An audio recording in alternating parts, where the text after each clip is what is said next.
Hi friends and welcome back to my channel.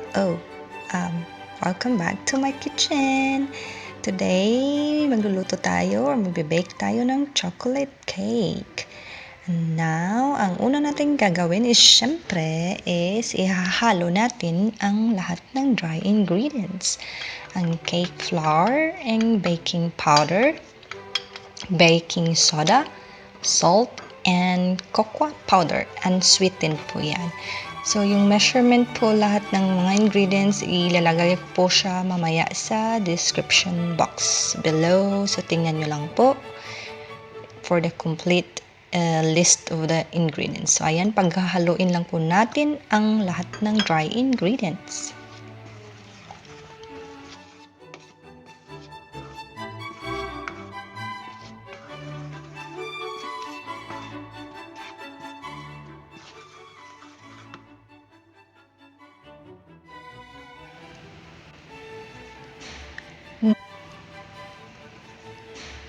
Ngayon naman ay paghahaluin natin yung mga wet ingredients. Pero sinama ko na dyan ang asukal. So, meron tayong dyang egg yolks, cooking oil or vegetable oil. But this time is gagamit ako ng coconut oil. So, para naman medyo a bit healthy naman siya. So, ayan, may cooking oil, tapos yogurt, and then later on is ang vanilla extract. So, ayan. Yung yogurt ko ay hindi siya nag 1 cup talaga. So, dinagdagan ko siya ng kaunti pang gatas. Kasi kulang yung yogurt namin. So, yan lang siya. So, as usual, paghaluin nyo lang po yung wet ingredients. Sa separate bowl po yan siya ha. So, sineparate po natin yung egg yolk sa puti niya. So, mamaya naman yung for the egg white.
Pagkatapos haluin ng ating wet ingredients ay ihahalo na natin siya doon sa ating dry ingredients. So, ayan. Paghaluin lang natin hanggang sa medyo smooth na yung texture.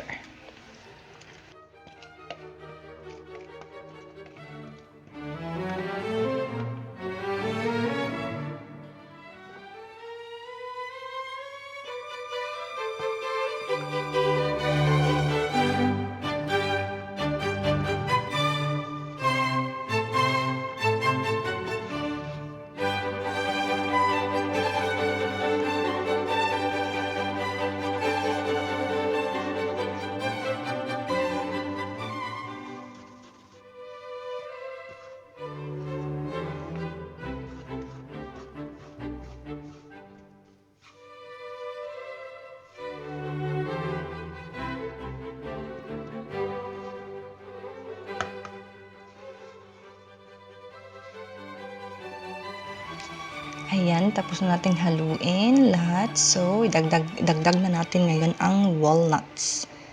So, yeah, for me, it tastes really better pag may walnuts siya. Dagdag talaga siya ng lasa. And also pala, kung for me lang, mas masarap din yung cake pag ginagamitan ng butter. Yes, kaysa cooking oil. Though yung cooking oil is siya yung nagbibigay ng moisture sa cake. So, no, parang ano ba, fluffy ata, not moisture. I mean, fluffy siya pag may cooking oil. So, yan ang texture, ganyan siya, parang medyo dry lang siya, pero mamaya, pag ihalo na natin yung, yung puti, magiging na yan siya. So, ngayon naman is, ibibit natin yung egg white together with the cream of tartar. So, beat lang natin siya hanggang sa soft peak na siya. Then, pag soft peak na, then, idadagdag natin ng konti-konti yung asukal. Tapos, ibibit ulit natin hanggang sa maging stiff na siya. Stiff peak.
So, ayan na. Stiff peak na yan siya. So, ready na yan siya. At ihahalo na natin doon sa batter.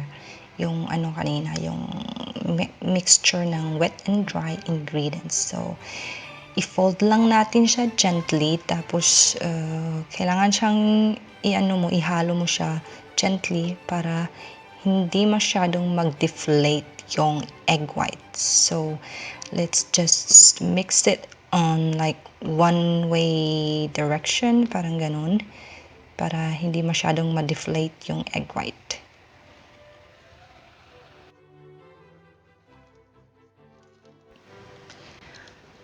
And, by the way, nung pag-umpisa pala nating paghalo ng lahat ng mga ingredients, ay preheat na yung ating oven at 160 degrees Celsius. So, first thing first, bago maghalo ng lahat ng mga ingredients is to preheat or turn on the oven.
So, ayan na siya. Nahalo na natin lahat yung puti. So, ayan na. Ilalagay na natin siya sa baking tin. And gagamit ako ng 2 baking tin para pag mamaya is ipapatong ko lang silang 2.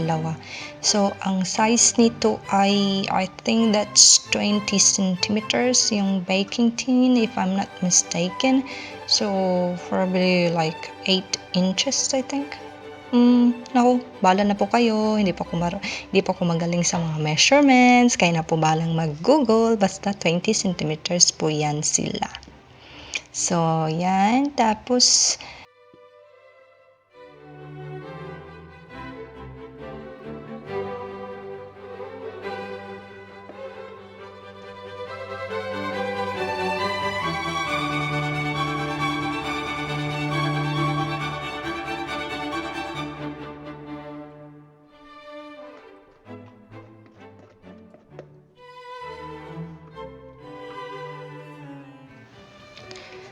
so, isi-shake-shake lang natin siya para naman maging even. Tapos, kailangan natin siyang i-tap, tap, tap.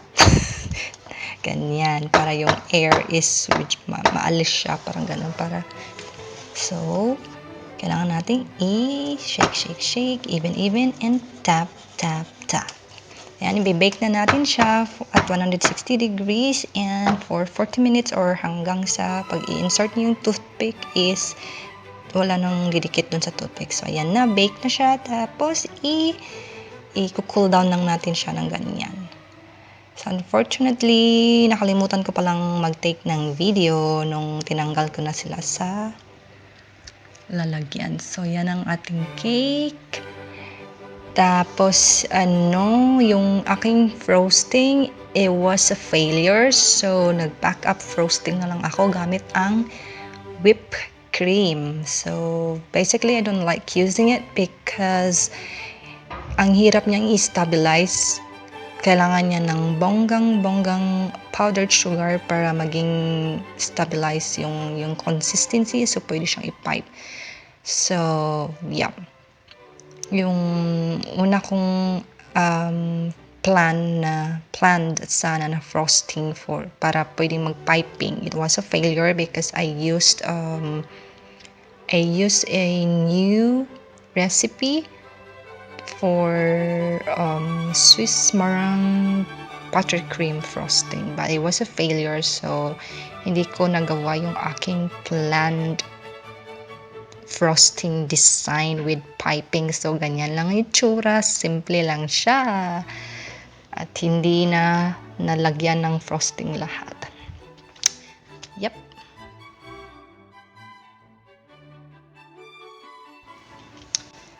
So, yeah, that's my yogurt chocolate cake with simple frosting.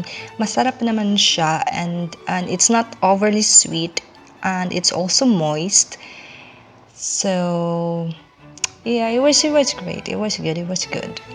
So, yeah. Bye and thank you.